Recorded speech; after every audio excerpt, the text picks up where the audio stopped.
Selamat datang kembali di channel M2 Rifle. Setelah meluncurkan operasi Barbarossa, Jerman mendapati bahwa tentara merah ternyata memiliki tank yang tak bisa mereka kalahkan. Tank KV-1 atau Kliment Voroshilov adalah tank yang sangat kuat dan tak mempan oleh sebagian besar senjata angkatan bersenjata Jerman kala itu. KV-1 dirancang sesaat sebelum Perang Soviet-Finlandia dan memulai debutnya selama konflik tersebut. Tank ini secara efektif melawan senjata anti-tank dan artileri Finlandia. Meski begitu, meriam 75 mm sama sekali tak bisa melawan pos-pos pertahanan dan bunker musuh. Ketika Wehrmacht menginvasi wilayah Soviet, lebih dari 400 tank KV-1 dikerahkan untuk menghadapi musuh.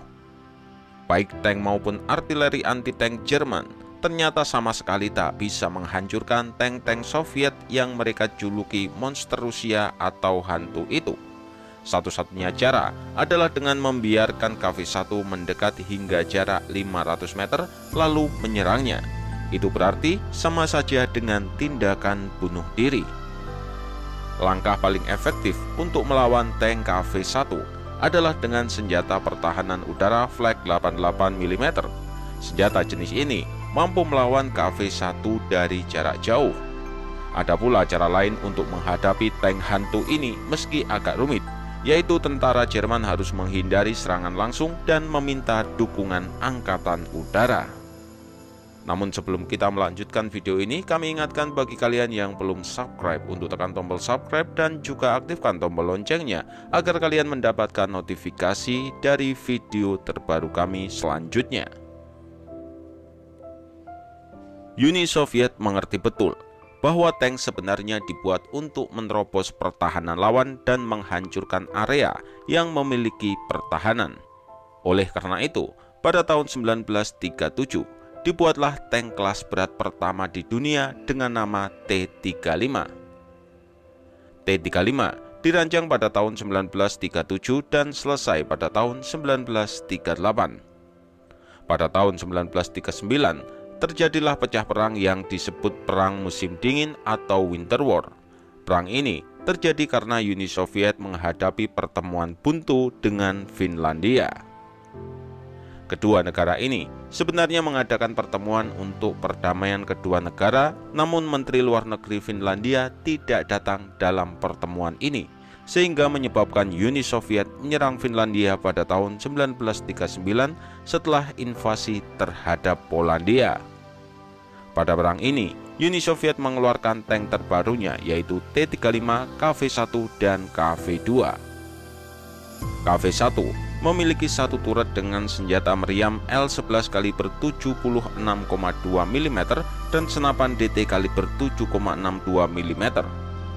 KV-1 dibuat atas rancangan dua tank kelas berat Uni Soviet, yaitu T-100 dan SMK atau Sergei Minerovich Kirov, yang dibuat dan selesai pada tahun 1939.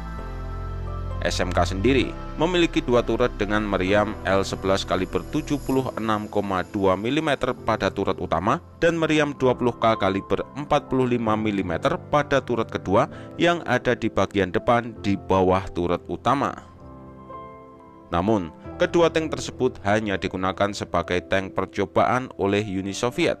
Pada masa percobaan, Uni Soviet tahu betul bahwa kelemahan kedua tank ini adalah dimensi panjangnya.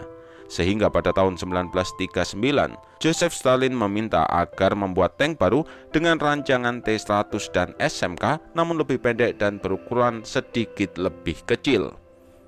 Joseph Kotin lalu dipilih menjadi perancang tank baru ini. Akhirnya pada bulan Agustus 1939, tank KV-1 pun lahir. KV-1 memiliki turret yang berbentuk hexagon jika dilihat dari atas dan memakai meriam L11 kaliber 76,2 mm. Berat KV-1 adalah 47,5 ton atau 7,5 ton lebih ringan daripada SMK atau 10,5 ton lebih ringan daripada T-100 dan memiliki kecepatan maksimum hingga 40 km per jam. Tank KV pertama kali menghadapi Jerman dalam pertempuran di Lithuania tepat setelah dimulainya operasi Barbarossa. Lebih dari 200 tank Jerman yang bergerak melewati Lithuania harus menghadapi lapis baja Soviet termasuk tank KV-1 dan KV-2. Namun, KV-1 tidak ditakdirkan untuk menjadi tank terbaik di Perang Dunia Kedua. Meski terlindungi dengan sempurna, tank ini benar-benar tak bisa diandalkan secara teknis. Desainnya yang dianggap terlalu mentah dan belum selesai, serta kualitas transmisi yang buruk dan filter udara yang jelek, sehingga seringkali membuat beberapa tank bahkan tak mencapai medan perang. Beberapa kru bahkan terpaksa meninggalkan tank yang rusak. Tank KV-1 yang berukuran besar juga merupakan ancaman bagi jalan dan jembatan. Setelah monster seberat 40 ton ini melintas, maka peralatan militer lain hampir tak mungkin mengikuti jejaknya.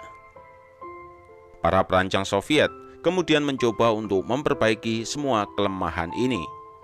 Pada musim semi tahun 1942, versi modern KV-1 yaitu KV-1S muncul. Varian ini lebih ringan yaitu 42,5 ton dan memiliki armor samping yang sedikit lebih tipis. Meski demikian, tank tersebut tetaplah kokoh. Sementara dari segi kecepatan, KV-1S lebih unggul daripada pendahulunya. Tank baru ini mampu melaju hingga 45 km per jam. Transmisi yang ditingkatkan juga membuat monster ini lebih handal.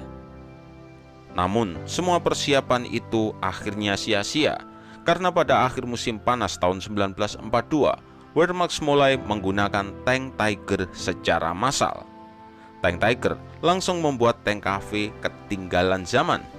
Selama satu pertempuran singkat di dekat Leningrad, 3 tank Tiger dengan mudah menghancurkan 10 tank KV-1 tanpa kehilangan satu tank pun.